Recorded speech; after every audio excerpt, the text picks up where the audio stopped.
James, you must have felt pretty comfortable at halftime. Can you explain what happened in that third quarter?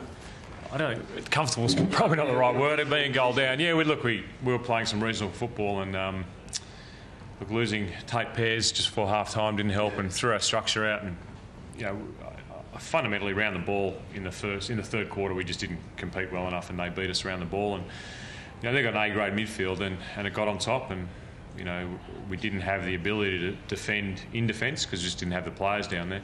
And when they started getting their hands on the ball in the middle of the ground, they really exposed our, I suppose, a young defence.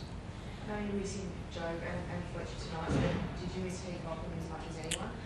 Yeah, definitely. When we lost those games in the middle of the year, I think we lost 5 in a row there without Heath, Joe and Michael Hurley. They were big losses, but Heath was a massive loss, and he's just such a competitor around the ball, and he would have kept Judd quieter. And I think no one keeps Chris Judd totally quiet, but we would have probably kept him a little bit quieter if Heath had been there. He's a real leader out there for us. There's no doubt we missed him, but we missed a lot tonight.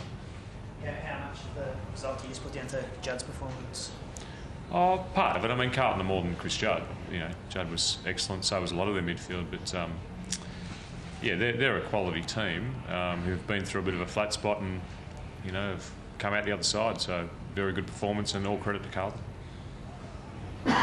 Obviously, it's a young side, but having these quarters, such as the ones against Hawthorn as well, the second quarter, where you're just completely blown away. I mean, having 55 or 60 possessions in a quarter, can you explain how to use that to actually get better? I think you hit the nail on the head. It's a young team, and probably an inexperienced midfield is more than just a young team. I mean, if you want to control the game, you need a midfield to get their hands on the ball, and that just didn't happen for us tonight in that third quarter. It wasn't the last quarter was disappointing as well. I think the first half, that young midfield stood up, but we always felt a little bit like we're holding the dam, and it was coming. But the credit to our guys in the young midfield, played very well early, but just got overrun towards the end. Give us an update on Tate Pears. He's got a knock on his lower part of his leg. We'll scan it tomorrow, but hopefully it's not a crack. But the way our sort of injury luck's going at the moment, it could be anything. But we're just hoping it's a knock, and he'll come up next week. You've got a great asset in Michael Hurley. Where do you play him? You'd love two of him. Yeah, I think. Look, we'd love to have two of them. We put him back when Pearsy went down just to try and sort of hold them up for a while.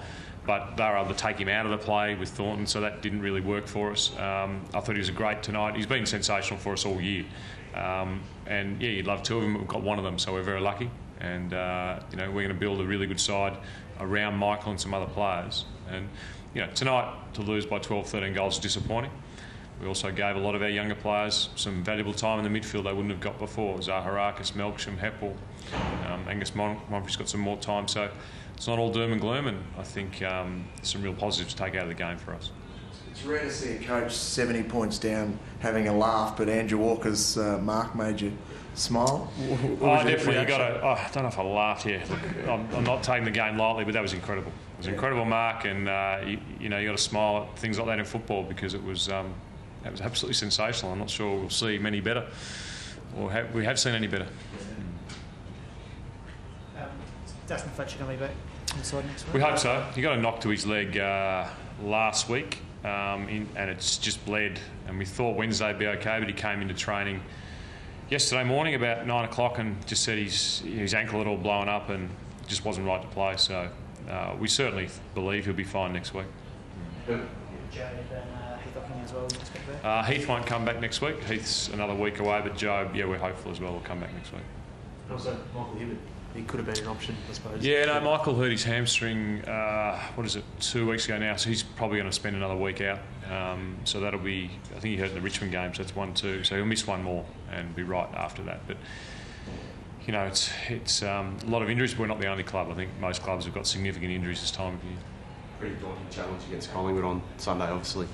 Yeah, it is, but we had a daunting challenge after we lost to Hawthorn and we came up against Geelong. So the one thing about this group is, we haven't played that many bad quarters throughout the year. I think that there was a quarter and a half against Hawthorn, a quarter and a half against Fremantle, another quarter here tonight.